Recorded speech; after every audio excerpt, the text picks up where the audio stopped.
Uh, I wanted to continue from our discussion of yesterday, in which we talked about the difference between somebody who gets malchus, that is, they experience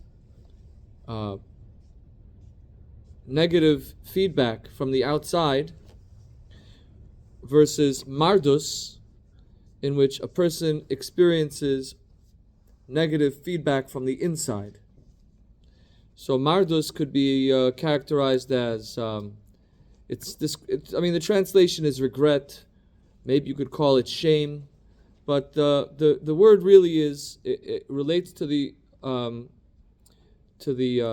pasuk. Let's say v'anim merudim tavi boyis, kind of forlorn and downcast, impoverished people.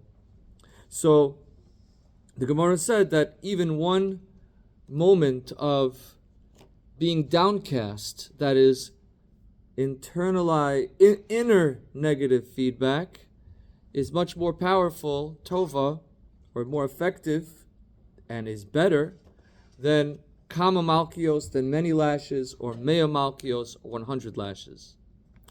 And in this context, we talked about the difference between kama malkios and mea malkios, and the origins of this idea of the 100 lashes. So we talked about the number 100, which comprises of 40 and 60.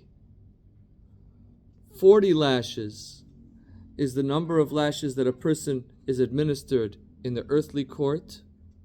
60 lashes, shitin pulse denura, 60 lashes of fire, is the number of lashes administered in the heavenly court. And so I wanted to reflect on why it is that we have the number 40 lashes. Yesterday we talked about the relationship between 40 and 13, 60 and 20. The age of majority on earth is 13, and the age of majority in heaven is 20. A person reaches bar mitzvah.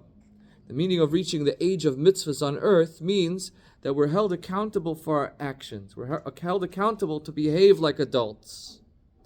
A person is held accountable at age 20 for their intentions. So how sincerely did they engage in their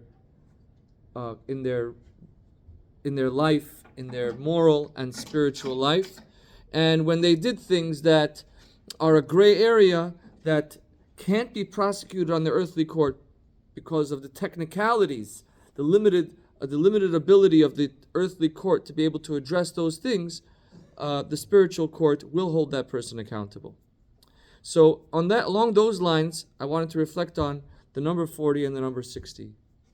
So the number 40 represents the 4 directions in which a person can move on earth.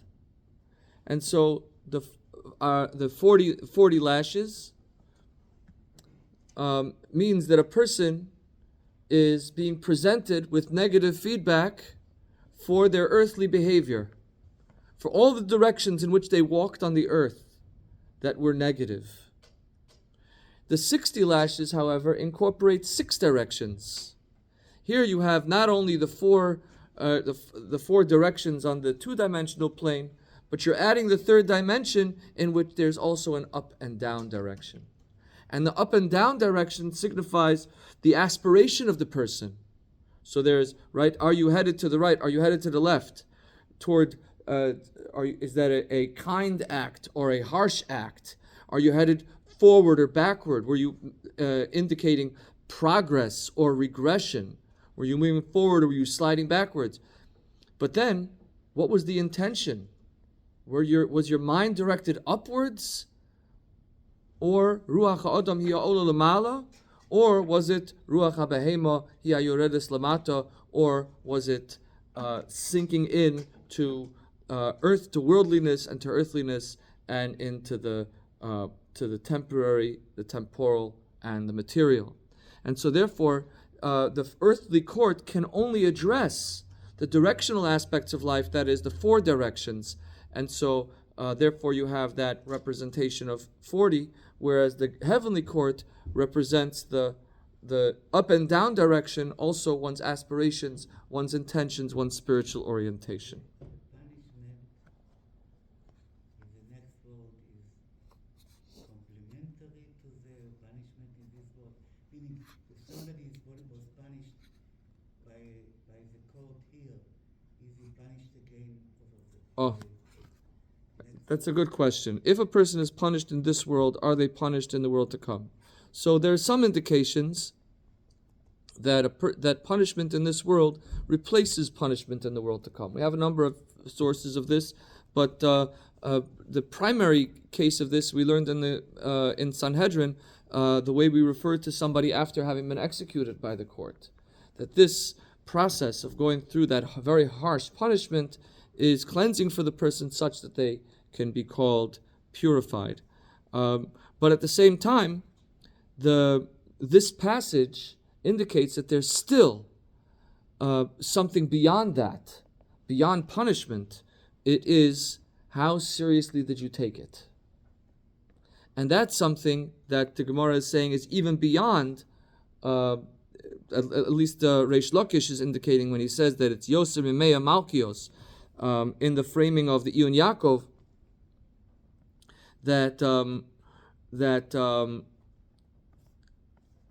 there leaves something to be desired. Even not only does physical punishment on earth still leave something incomplete. There's still more to be had after punishment on earth. There's even more so. There is even after punishment in heaven. That still is not enough.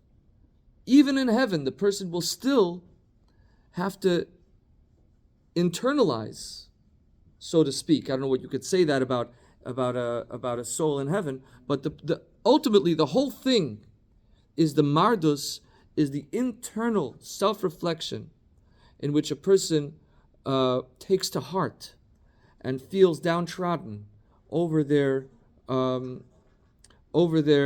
how short they've fallen.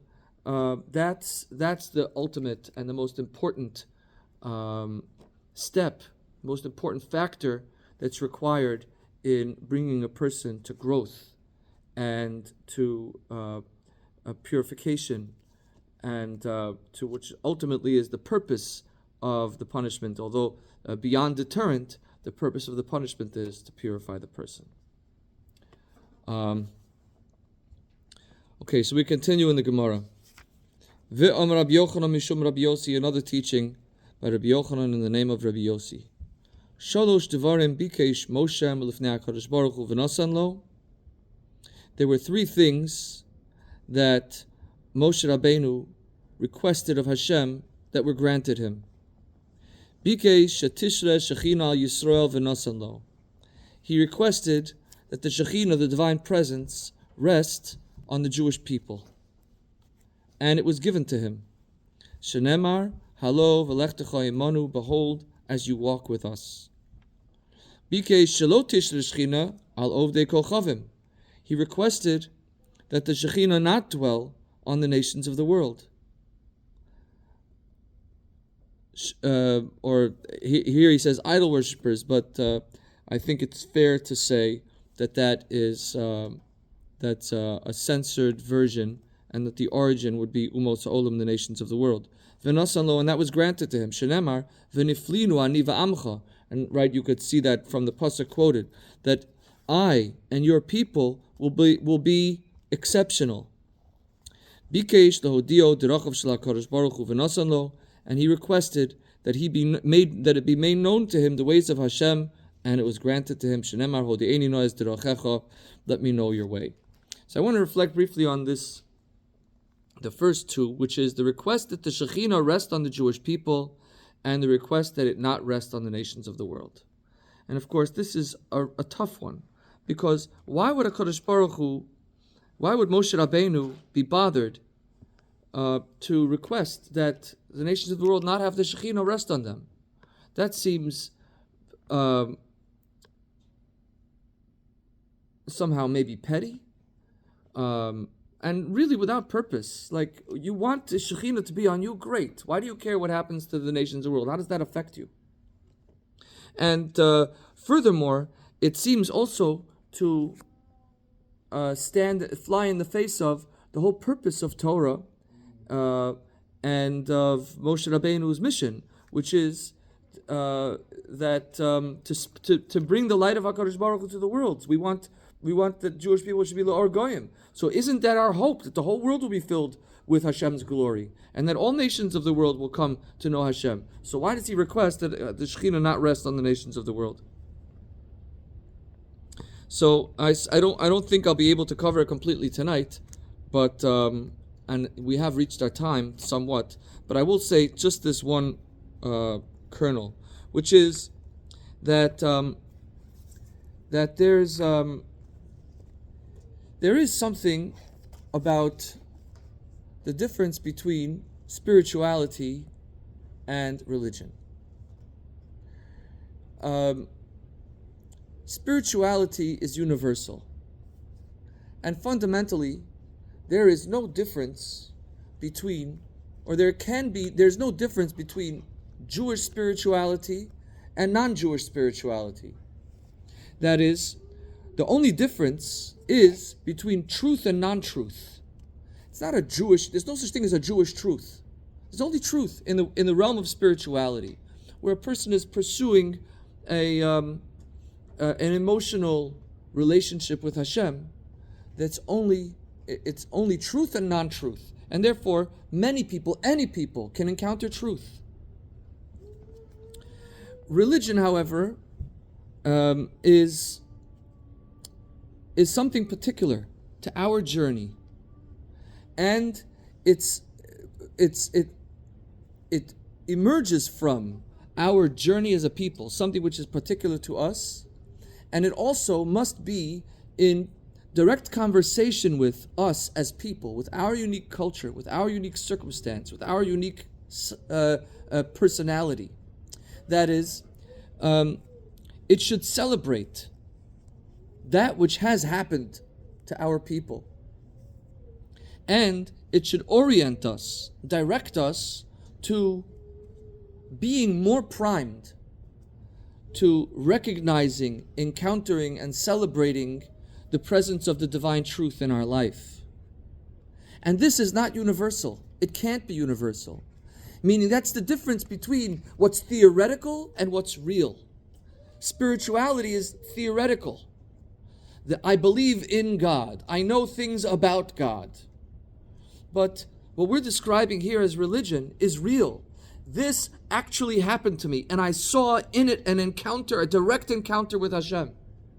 And I want to direct myself. I need to orient myself as a person such that in my life, in the particular details of my existence, I will continue to be aware of and to be attuned to the presence of the divine truth in my life. And this is particular. This is a Shekhinah which will dwell on Am Yisrael, which will dwell on no one else. There must be a unique, particular story, a unique and particular approach of the Jewish people to their spirituality that must necessarily not be there in the nations of the world. And it's only from the context of that realness. It's only when we have not a theoretical relationship with Hashem. Nobody is inspired by somebody else's theoretical description of truth. They are, however, inspired by someone's story, by someone's description of something that they actually really experienced, really went through, that changed their life in a real and tangible way. And this means that because of the particular experience that we have, the uniquely Jewish spirituality, story, religion and story, journey and orientation, we will then have something to be able to transmit to the nations of the world.